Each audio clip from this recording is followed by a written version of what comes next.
मेरे प्यारे साथियों, कैसे हैं आप सब? मैं आशा करता हूं कि आप लोग अच्छे होंगे, स्वस्थ होंगे। आज मैं फिर से एक सच्ची और डरावनी भूत की कहानी लेकर आया हूं। इस कहानी का नाम है घने जंगल की एक खौफनाक चुड़ैल।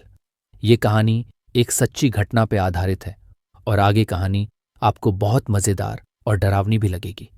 तो कहानी अगर अच्छी लगे तो वीडियो को लाइक ज़रूर से करें और साथ ही ऐसे ही सच्ची और हॉरर की भूतिया कहानी सुनने के लिए चैनल को भी सब्सक्राइब ज़रूर से कर लें।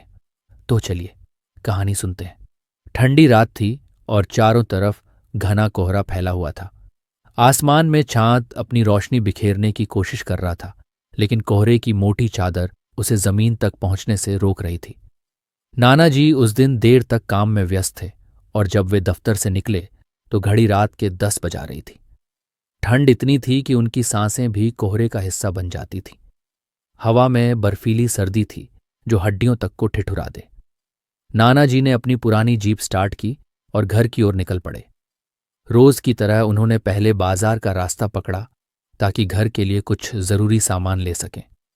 बाजार में ज्यादा रुकने की वजह से समय तेजी से बीत गया और जब उन्होंने अपनी घड़ी पर नजर डाली तो रात के 11 बज चुके थे। उन्हें समझ आ गया कि अगर वे रोज वाले रास्ते से जाते तो उन्हें घर पहुंचने में और देर हो जाती। वे सोच में डूब गए। जंगल का छोटा रास्ता जल्दी घर पहुंचाने का एकमात्र विकल्प था। हालांकि उस रास्ते के बारे में कई कहानियां सुनाई जाती थीं जो सुनने में डरावनी लगती थीं। कहा जाता था कि उस जंगल में रात को कोई भी सुरक्षित नहीं लौटता। कई बार लोगों ने वहां कुछ अजीब सी आवाजें और परछाइयां देखी थीं जो उनके मन में खौफ पैदा करती थीं। लेकिन नाना जी तर्कशील इंसान थे। उन्हें इन बातों पर यकीन नहीं था। उनके लिए यह सब मात्र कहानियां थीं जिन्हें डरावनी कहानियों के शौकीनों ने फैलाया था। उन्होंने एक गहरी सांस ली और फिर जंगल के रास्ते की तरफ गाड़ी मोड़ ली। रात के इस पहर में जंगल में घुसने का फैसला शायद सबसे खतरनाक था, लेकिन जल्दी घर पहुंचने की लालसा उनके डर पर भारी पड़ रही थी। जैसे ही वे जंगल के अंदर दाखिल हुए, माहौल अचानक बदल गया। रास्ता संकरा और ऊबड़ खाबड़ था और गाड़ी झटके के साथ चल रही थी। पेड़ दोनों तरफ से सड़क को घेर रहे थे, जैसे किसी डरावनी फिल्म का दृश्य हो। उनकी शाखाएं अंधेरे में बड़े बड़े हाथों जैसी दिख रही थीं, जो कभी भी आपको पकड़ सकती थीं। जंगल का घना अंधेरा इतना गहरा था कि गाड़ी की हेडलाइट्स भी उस अंधेरे को चीरने में नाकाम हो रही थीं। कोहरे की मोटी परतों ने हर चीज को धुंधला कर दिया था। गाड़ी की खिड़कियों पर ठंड की बूंदें जमी हुई थीं, जो बाहर की ठंडक का एहसास करवा रही थीं। इस अजीब सी शांति में सिर्फ गाड़ी के इंजन की आवाज और टायरों के नीचे दबती पत्तियों की खड़खड़ाहट सुनाई दे रही थी। नाना जी को अचानक एक अजीब सा एहसास होने लगा। जंगल की शांति उन्हें असहज कर रही थी। ऐसा लगा मानो पूरी दुनिया ठहर गई हो। सर्द हवा ने भी अचानक बहना बंद कर दिया था। केवल उनकी धड़कनें तेज हो गई थीं और चारों ओर से एक भयानक सन्नाटा उन पर हावी होने लगा था। ये सन्नाटा एक डरावनी चुप्पी में बदलता जा रहा था, जैसे कोई छिपा हुआ रहस्य जंगल के बीचों बीच उनका इंतजार कर रहा हो। उनके मन में हलचल मची हुई थी। घने अंधेरे और कोहरे के बीच उन्हें अजीब सी आवाजें सुनाई देने लगीं। वे समझ नहीं पाए कि ये उनके मन का वहम था या सच में कोई जंगल में उनके साथ था। उन्हें लगा कि शायद हवा की सरसराहट है, लेकिन फिर भी उनका दिल एक अनजानी चिंता से भर गया। अजीब सी बेचैनी ने उन्हें घेर लिया। जैसे जैसे वे गाड़ी आगे बढ़ाते जा रहे थे, उनकी बेचैनी बढ़ती जा रही थी। अचानक से उन्हें ऐसा महसूस हुआ कि गाड़ी के पीछे कोई परछाई चल रही हो। नाना जी ने जल्दी से गाड़ी का रियर व्यू मिरर देखा, लेकिन कुछ साफ नहीं दिखा। अंधेरे और कोहरे के बीच कुछ भी देख पाना नामुमकिन था, लेकिन उनके मन का डर बढ़ता जा रहा था। गाड़ी के अंदर का माहौल भी अब भारी और अजीब सा लगने लगा था। उनकी सांसें तेज हो गईं और दिल की धड़कनें कानों में साफ सुनाई देने लगीं। अचानक उनकी गाड़ी की हेडलाइट्स के सामने एक धुंधली आकृति आई। उन्होंने झट से ब्रेक लगा दिया। गाड़ी झटके से रुक गई और चारों ओर घना कोहरा छा गया। उनके सामने सड़क के बीचों बीच एक औरत खड़ी थी। वह सफेद साड़ी में लिपटी हुई थी और उसके सिर पर बड़ा सा घूंघट था। नाना जी की धड़कनें और तेज हो गईं। वह औरत जोर जोर से सिसक रही थी। उसकी सिसकियां इतनी भयानक थीं कि जंगल की सन्नाटे में गूंज रही थीं। नाना जी को समझ नहीं आ रहा था कि वह औरत यहां इस समय क्या कर रही थी। जंगल के इस घने अंधकार में रात के इस पहर एक अकेली औरत का होना बेहद अजीब था। उन्होंने खिड़की का शीशा नीचे किया और उससे पूछा, तुम यहां क्या कर रही हो इस समय जंगल में? लेकिन वह औरत कुछ नहीं बोली, बस रोती रही। उसकी सिसकियां अब और भी तेज हो गई थीं और उसकी आवाज में एक अजीब सी दर्द भरी गूंज थी। नाना जी ने गाड़ी का दरवाजा खोला और धीरे धीरे बाहर निकले। ठंडी हवा ने उनके चेहरे को छुआ और कोहरे के बीच वे उस औरत के पास पहुंचे। क्या हुआ? तुम यहां अकेली क्यों हो? कहाँ जाना है तुम्हें? नाना जी ने फिर से पूछा, लेकिन वह औरत चुपचाप खड़ी रही। उसके सिर का घूंघट उसके चेहरे को पूरी तरह से ढक रहा था, जिससे उसका चेहरा नजर नहीं आ रहा था। नाना जी को अब कुछ असहज महसूस हो रहा था। वह औरत उन्हें किसी अनहोनी की आहट सी लग रही थी। फिर भी उन्होंने सोचा कि शायद वे कोई मजदूर की पत्नी होगी जो रास्ता भटक गई होगी और मदद की जरूरत में होगी। उन्होंने उससे कहा, यहां जंगल में तुम्हें अकेले नहीं रहना चाहिए। चलो, मैं तुम्हें अपने घर ले चलता हूं। सुबह होते ही तुम्हें तुम्हारे घर छोड़ दूंगा। वो औरत बिना कुछ कहे धीरे धीरे गाड़ी की तरफ बढ़ी और पीछे की सीट पर बैठ गई। उसकी सिसकियां अब भी सुनाई दे रही थीं, लेकिन अब उनमें एक अजीब सी खामोशी थी जो नानाजी के दिल में और भी खौफ भर रही थी। गाड़ी में बैठकर नानाजी ने गाड़ी स्टार्ट की, लेकिन अब वे खुद को और भी असहज महसूस कर रहे थे। उन्हें ऐसा लग रहा था कि कुछ तो गड़बड़ है। उस औरत का अजीब बर्ताव, उसकी चुप्पी और इस घने जंगल में उसकी मौजूदगी, सब कुछ बहुत अजीब था। वे गाड़ी धीरे धीरे आगे बढ़ाने लगे, लेकिन हर पल उनके दिल में डर और बेचैनी बढ़ती जा रही थी। रास्ते में पीछे की सीट से कोई हलचल नहीं हो रही थी। वह औरत बिल्कुल चुप थी और उसकी यह खामोशी नानाजी को और भी डराने लगी। उन्हें महसूस हुआ कि उस औरत की उपस्थिति ने पूरे माहौल को भारी कर दिया था। गाड़ी का इंजन अब भी शांति को चीरते हुए आगे बढ़ रहा था, लेकिन उनके मन में सवालों का बवंडर उठ रहा था। रास्ते में नानाजी को पीछे से फिर वही अजीब सी आवाज सुनाई दी। ये वही सिसकी थी, लेकिन अब उसमें कुछ अलग था। उन्होंने रियर व्यू मिरर में देखा, लेकिन घूंघट अब भी उस औरत के चेहरे को ढके हुए था। गाड़ी की हेडलाइट्स के सामने पेड़ों की परछाइयां डरावनी दिख रही थीं और कोहरा हर चीज को और भयानक बना रहा था। जैसे ही वे जंगल के बाहर आने वाले थे, नानाजी ने एक ठंडी सांस ली। उनका मन अब भी उस औरत को लेकर परेशान था, लेकिन अब घर नजदीक था। नानाजी की गाड़ी जैसे ही जंगल के बाहर निकलने लगी, उन्होंने एक बार फिर से पीछे मुड़कर देखा, लेकिन अब उनके शरीर में ठंडक की एक लहर दौड़ गई। वह औरत जो कुछ ही देर पहले पीछे की सीट पर बैठी थी, अब वहां नहीं थी। सीट पूरी तरह खाली थी, जैसे वहां कभी कोई बैठा ही नहीं हो। नानाजी की सांसें तेज हो गईं। उन्होंने कई बार शीशे में देखा, अपनी आंखों को मलते हुए समझने की कोशिश की कि आखिर हो क्या रहा है। क्या मैं सच में उसे बैठा कर लाया था या ये मेरा वहम था? उनके मन में सवालों का तूफान चल पड़ा। गाड़ी की रफ्तार अचानक धीमी हो गई। उन्हें लगा जैसे किसी ने उनकी गर्दन पर ठंडा हाथ रख दिया हो।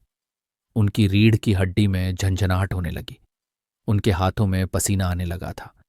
वे अब बुरी तरह घबरा चुके थे, लेकिन गाड़ी के बाहर से जंगल का अंधेरा और घना होता जा रहा था। मैं किसी बुरे सपने में तो नहीं हूं, उन्होंने खुद से कहा। अचानक गाड़ी के अंदर का तापमान बेहद ठंडा हो गया। नानाजी की उंगलियां जमने लगीं। गाड़ी की खिड़कियों पर बर्फ की हल्की परत जमने लगी थी, जबकि बाहर ऐसी कोई ठंड नहीं थी।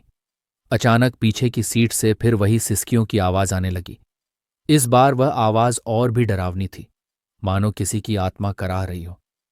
नानाजी की धड़कनें तेज हो गईं। उन्होंने डर के मारे पीछे देखने की हिम्मत नहीं की।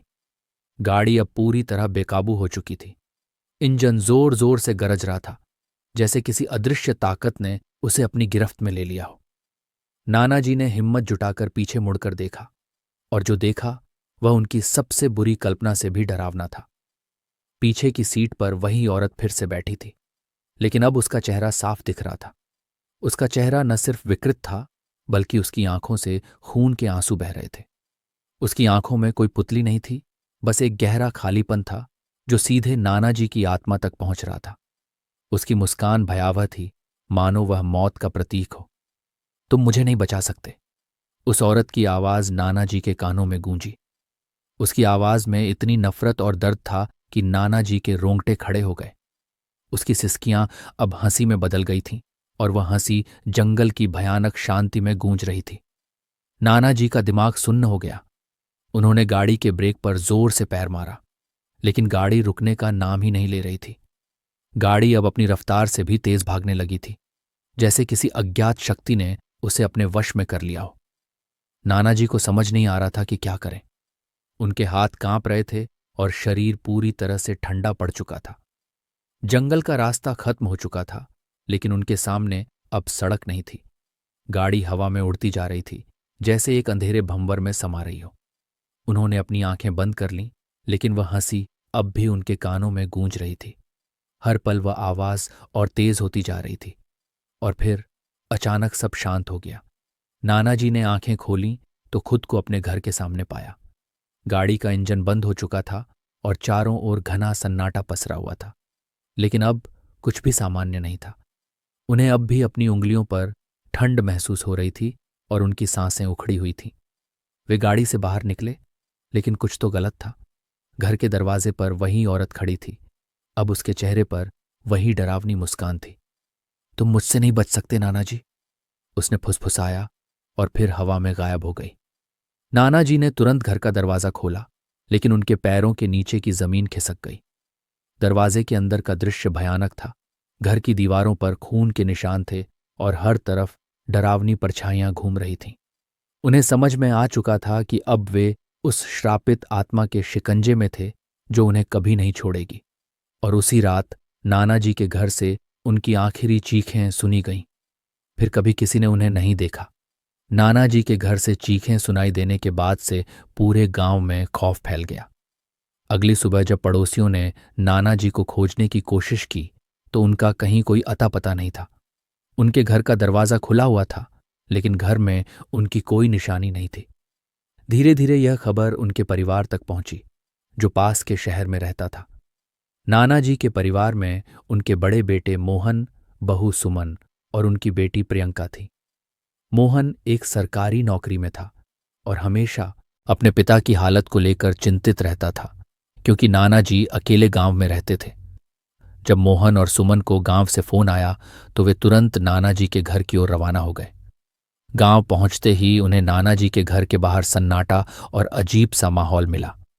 जैसे ही उन्होंने घर में कदम रखा, हवा में एक अजीब सी ठंडक थी। कमरे की दीवारों पर खून के धब्बे अब भी मौजूद थे और घर के कोने कोने में एक भयानक सी बेचैनी फैल रही थी। ये सब कैसे हुआ? मोहन ने खुद से पूछा, लेकिन उसे कोई जवाब नहीं मिला।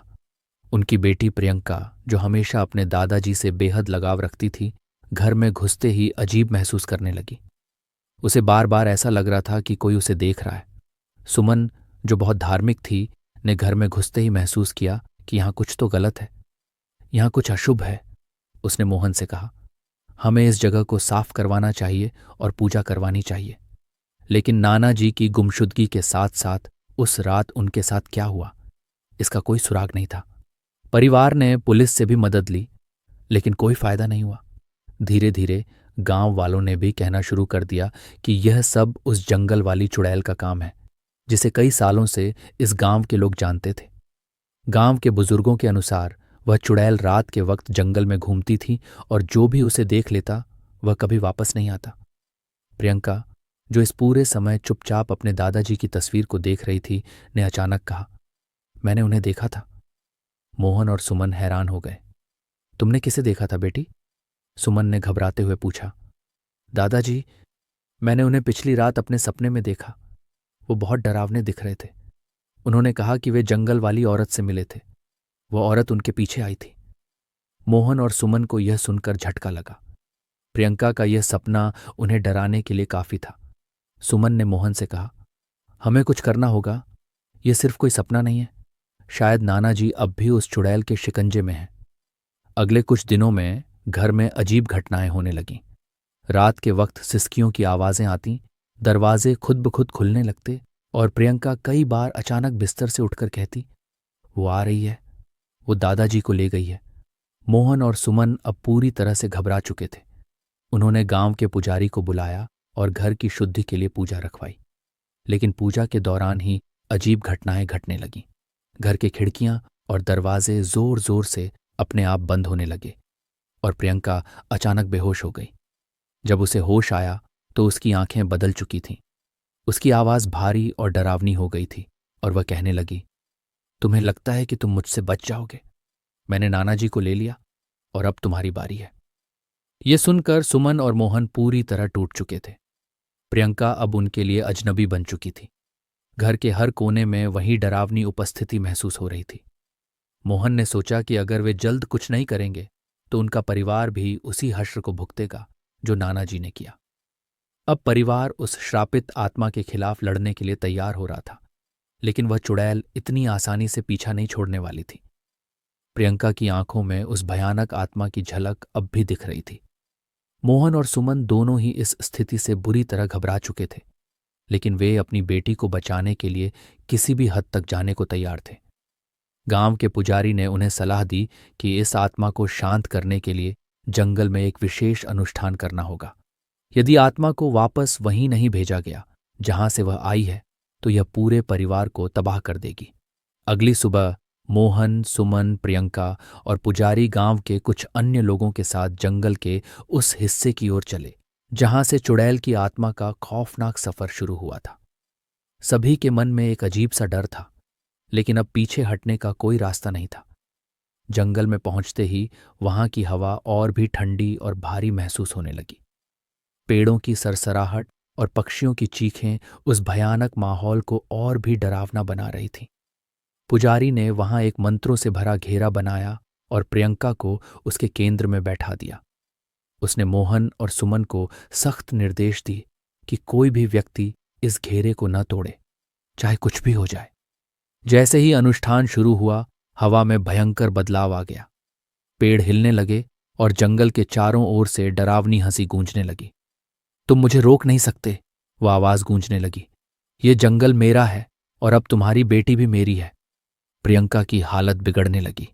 उसके शरीर में अकड़न होने लगी और वह चीख चीख कर कहने लगी, मुझे जाने दो, वो आ रही है। वो दादाजी को ले गई और अब मुझे भी ले जाएगी। पुजारी ने अपने मंत्रों की गति और तेज कर दी। पेड़ अब जोर जोर से हिल रहे थे और चारों ओर एक काले धुएं की परछाई उभरने लगी। वह चुड़ैल थी। उसकी परछाई घने कोहरे से बाहर निकलकर प्रियंका की ओर बढ़ने लगी। मोहन और सुमन घबराकर पुजारी की ओर देख रहे थे, लेकिन वह पूरी शक्ति से मंत्रों का जाप कर रहा था। अचानक प्रियंका के शरीर से एक तेज चीख निकली और उसकी आंखें पलट गईं। वह जमीन पर गिर गई, जैसे उसकी जान चली गई हो। लेकिन उस पल चुड़ैल की परछाई भी धीमी पड़ने लगी। पुजारी ने अपने मंत्रों को और तेज किया और अंततः वह काली परछाई एक जोरदार चीख के साथ घुलने लगी और जंगल फिर से शांत हो गया। प्रियंका की सांसें अब सामान्य हो चुकी थीं और उसकी आंखें वापस पहले जैसी हो गई थीं। मोहन और सुमन ने राहत की सांस ली, लेकिन उन्हें अब भी एक सवाल सताए जा रहा था, नाना जी कहाँ थे? पुजारी ने उन्हें समझाया, नाना जी की आत्मा को चुड़ैल ने अपने साथ ले लिया था और अब वह भी शांति पा चुकी है। उनका शरीर इस दुनिया में नहीं मिल सकेगा, लेकिन उनकी आत्मा अब मुक्ति पा चुकी है। मोहन और सुमन अब समझ चुके थे कि उनके पिता उन्हें कभी वापस नहीं मिलेंगे, लेकिन उनकी बेटी अब सुरक्षित थी। वे प्रियंका को लेकर गांव वापस आ गए। धीरे धीरे घर में फैली अजीब घटनाएं बंद हो गईं और जीवन सामान्य हो गया। प्रियंका और उसके माता पिता अब शहर लौट गए, लेकिन उनके दिलों में उस भयावह रात की छाया हमेशा के लिए बसी रही। मोहन ने गांव जाने का ख्याल हमेशा के लिए छोड़ दिया और गांव वालों ने भी उस जंगल को अभिशप्त मानकर वहां कभी वापस न जाने की कसम खा ली। हालांकि चुड़ैल की आत्मा अब मुक्त हो चुकी थी, लेकिन गांव वालों के दिलों में उसकी दहशत हमेशा के लिए जिंदा थी। जब भी कोई नई पीढ़ी उस जंगल के बारे में सुनती तो उसके रोंगटे खड़े हो जाते और वे कभी उस श्रापित जंगल के पास जाने की हिम्मत नहीं करते।